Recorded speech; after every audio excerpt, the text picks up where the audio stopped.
प्रिय कमरेड, अभिवादन। लाखौं ओझेलका मुठ्ठीहरूले करोडौं मान्छेका सपना खोज्दैछन् यहाँ। ती हजारौं शहीदहरू भन्दैछन् सपना साकार कि बेकार। कमरेड, म जस्ता हजारौंलाई बिर्सिदिनुहोस् फरक पर्दैन, तर ती शहीद, घाइते, बेपत्ताको रगतको मूल्य त बुझिदिनुहोस्। हामी पनि बिर्सेका त कहाँ छौँ र? खुकुरीको धारमाथि टेकेर ढाल बनी कसैका छाती बचाइदिएका छौँ। आफन्तहरू गुमाएर पराइकालाई ओराइ बनाएका छौँ। आम जनताको अधिकार खोज्दै गर्दा आफ्नै अधिकार गुमाएका छौँ। कमरेड, हामी कहाँ बिर्सेका छौँ र? भोक भोकै प्यासै अनिँदै कैयौं दिनरात बम र बारुदसँग लुकामारी खेलेको जिउभरि आला घाउ र सुकेका माम्रा अझै उम्केका छैनन् कमरेड। त्यसैले आभास हुन्छ क्रान्ति अझै बाँकी छ। मुठ्ठीको महत्त्व नबुझ्नेहरू सिट्ठी फुक्दै गल्ली अनि चोकहरूमा भौतारिनुको अर्थ छैन। आउनुहोस् लक्ष्य खोजौँ, अझै भेटिएको छैन। कमरेडहरू, हामी समाज रूपान्तरण, व्यवस्था परिवर्तन गर्न खोज्यौँ। त्यसमा पनि आम श्रमिक जनताको उत्थान, सबै खाले उत्पीडित वर्गको अधिकार प्राप्तिको निम्ति सशस्त्र जनयुद्ध गर्यौँ। युद्ध लड्यौँ, साथी गुमायौँ, परिवार गुमायौँ, शिक्षा गुमायौँ, पेसा गुमायौँ, उमेर गुमायौँ, सबै गुमायौँ। आखिर केका लागि? हामी समाजवाद रोज्यौँ, समानता खोज्यौँ, यो व्यवस्था रूपान्तरण गर्न खोज्यौँ, देशको स्वाधीनता खोज्यौँ, न्यायिक समाजको परिकल्पना रोज्यौँ। त्यसका लागि बन्दुक बोक्यौँ। के हामीले गलत गर्यौँ? कमरेड, पुँजीवादी नोकरशाही तन्त्र हामीले दुकार्दै आएको फिलिएर कुकुरको पनि सिनोमा नामाकृत यही संसदीय व्यवस्था स्वीकार्नु थियो भने युद्ध किन लड्यौँ? कसैका कोख रित्तिए, कसैका गोठ रित्तिए, कसैका सिन्दुर पुछिए। विकल्प यहीबाट सम्भव छ र? के हामी राजतन्त्रलाई मात्र मुख्य शत्रु ठानेका हौ र? मुख्य कुरा त व्यवस्था होला नि। एउटा राजा रहनु र नरहनुले खासै फरक पर्दैन। हिजो एउटा राजाले सिरपेज लगाएका थिए भने आज हजारौं राजाले सिरपेज भन्दा महँगो जीवनशैली जिउँछन् भने आखिर के को परिवर्तन? निहित मान्छेका निहित स्वार्थका लागि आम जनसमुदाय, आम कार्यकर्ता, योद्धाहरूले बन्दुक बोकेर आफ्नै सबै अस्तित्व गुमाउनु के बाध्यता हो र? सम्माननीय कमरेड, यो व्यवस्थामा सम्माननीय राखेनौ भने खल्लो महसुस हुन्छ होला। त्यसैले आज सम्माननीय छुटाउनै भएन। सर होइन कमरेड भनौँ भन्नुहुन्थ्यो। म आज त्यही कमरेडको ठाउँमा छु र म कमरेड नै भन्न दुस्साहस गर्छु।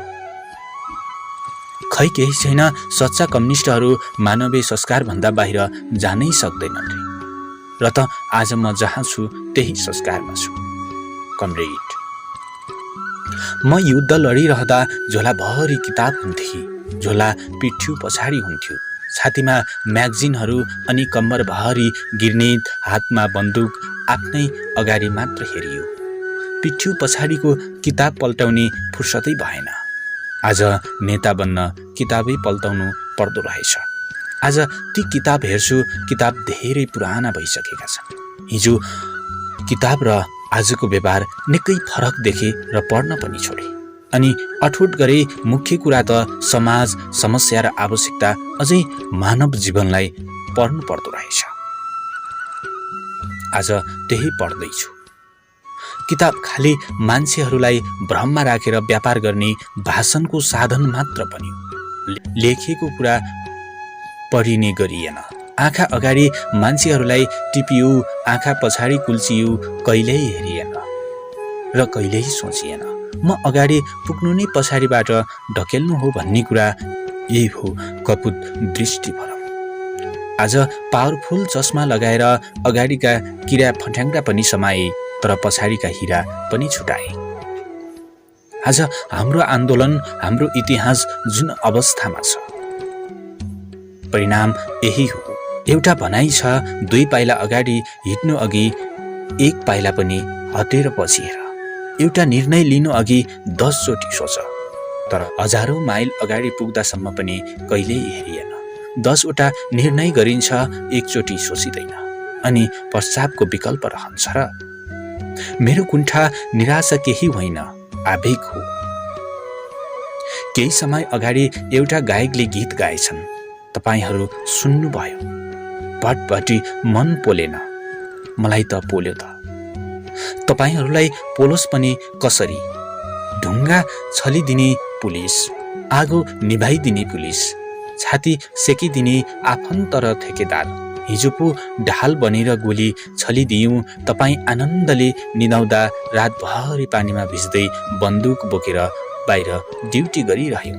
आज हामी न त आफन्त न त ठेकेदार। म सम्झन्छु चुनबाङ बैठकमा धरधरी रुने कमरेडहरूले आज हामीलाई धरधरी रुने अवस्था किन बनाए? किन? त्यो नाटक थियो।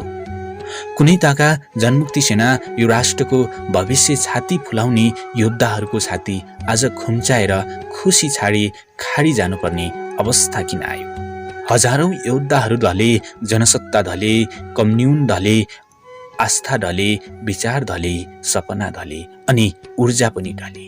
अब ढल्न के नै बाँकी रह्यो र कमरेड? कमरेड एकचोटि पछि फर्केर हेर्नुहोस् त, सपनै सपना छन्। त्यहाँ जहाँ सम्भव धेरै छन्, हामी भुलको बाटो छोडेर फुलको बाटो हिँड्यौँ त, जहाँ सबै थोक छ। एकचोटि निहाल्ने पो हो कि हामी ठुलो जाल बनाउन आवश्यक छ।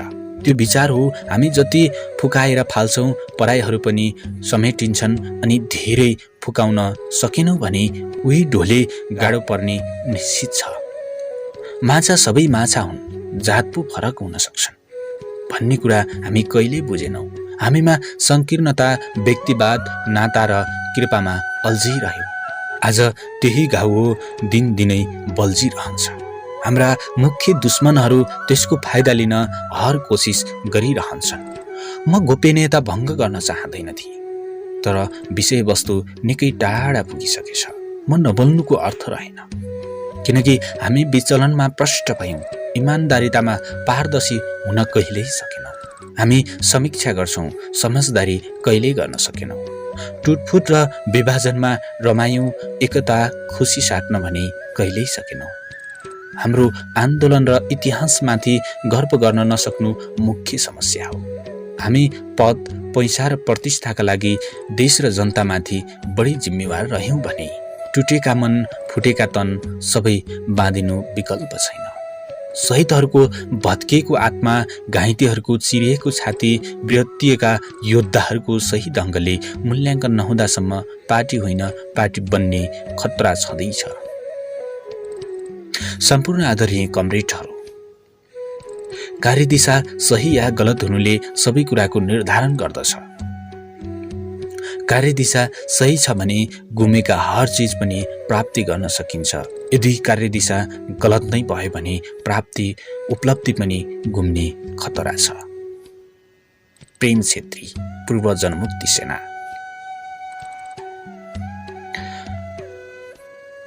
आदरणीय दर्शकवृन्द, हामीले यो लेखलाई सिस्ने अनलाइनबाट साभार गरेर तपाईको माझमा प्रस्तुत गरेका छौँ।